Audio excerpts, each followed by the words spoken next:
The TCU Horned Frogs are going to the national championship next week. Here to recap Saturday's playoff is Buck Elliott, our resident sport columnist. So thanks for being with us, Buck.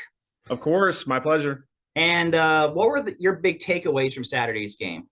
Big takeaways were, we really didn't know how the Horned Frogs were going to respond to a loss under Sonny Dykes. They'd had an undefeated season going into the Big 12 championship. So they'd kind of had a lot of struggles, a lot of close games, but they'd always come out victorious. Well, in overtime of the Kansas State game, I think there were some deficiencies in the play calling. They kind of took the ball out of Max Duggan's hands there near the goal line during the overtime. A lot of people were critical of that. Dykes, to his credit, didn't kind of stick with that. He said, well, if we had to do over again, we probably would have done that differently. So I think that gave him a chance to really evaluate. Also gave him a chance to get healthy. There's like a 3.5 week break in between the championship and the Fiesta Bowl. And they just came out ready. They kind of read the press clippings that nobody gave them a chance to win. I think a big part of it also is on Michigan. Michigan didn't really give them a chance to win. There was some marked disrespect from the Michigan players, like comments like, well, what conference are they even in? They didn't even know. And their quarterback, J.J. McCarthy, said that, oh, if they want to play smash mouth football, like we know how that's going to turn out. And that's not really how it turned out. Michigan was really they kind of have a one-sided game plan, or they have something they really want to do, which is run the ball.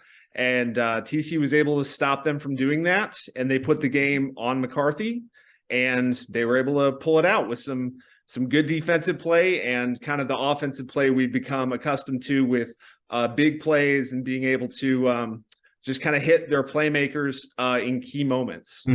Okay, cool.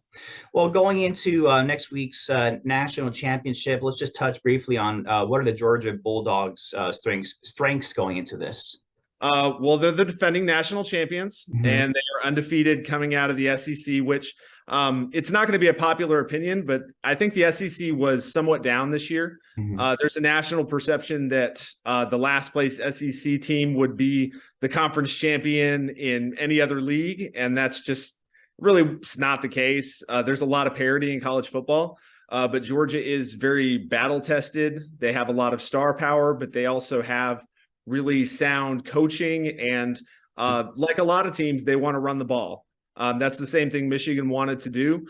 The way that Georgia and Michigan are different is that they have a lot of experience at quarterback with Stetson Bennett.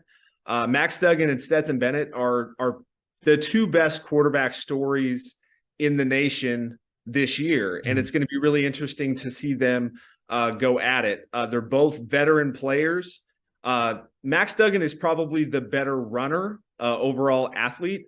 I would say Stetson Bennett is the better passer.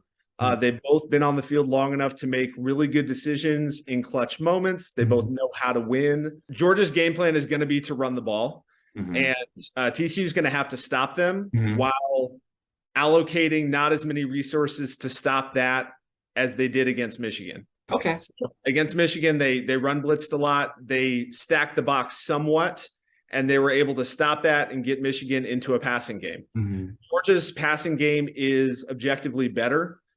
Georgia has better playmakers on the outside, and Georgia has really, really good tight ends. TCU kind of benefited in the Fiesta Bowl when Michigan's go-to tight end got hurt pretty early in the game.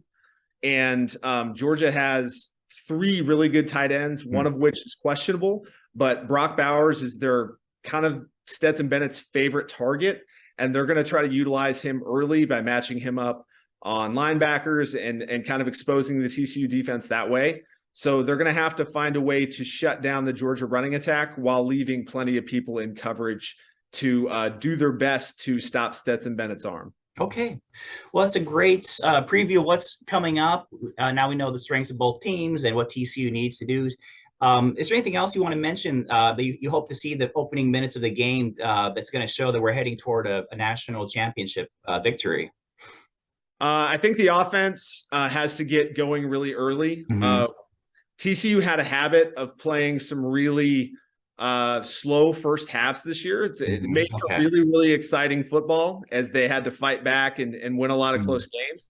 You didn't see that against Michigan. They hopped on them right away. The defense had a score, and they were able to get ahead, and they led wire to wire in that game. Yeah. They're going to have a similar performance against Georgia, which is the best team they played. They're not going to be able to get down and come back against Georgia. They're going to need to come out swinging. Okay, cool. So, Buck, we look forward to reading your more lengthy recap and preview this week. For folks, you can look under the stuff section. It's called Buck U. Buck's our resident sports columnist. We're lucky to have him.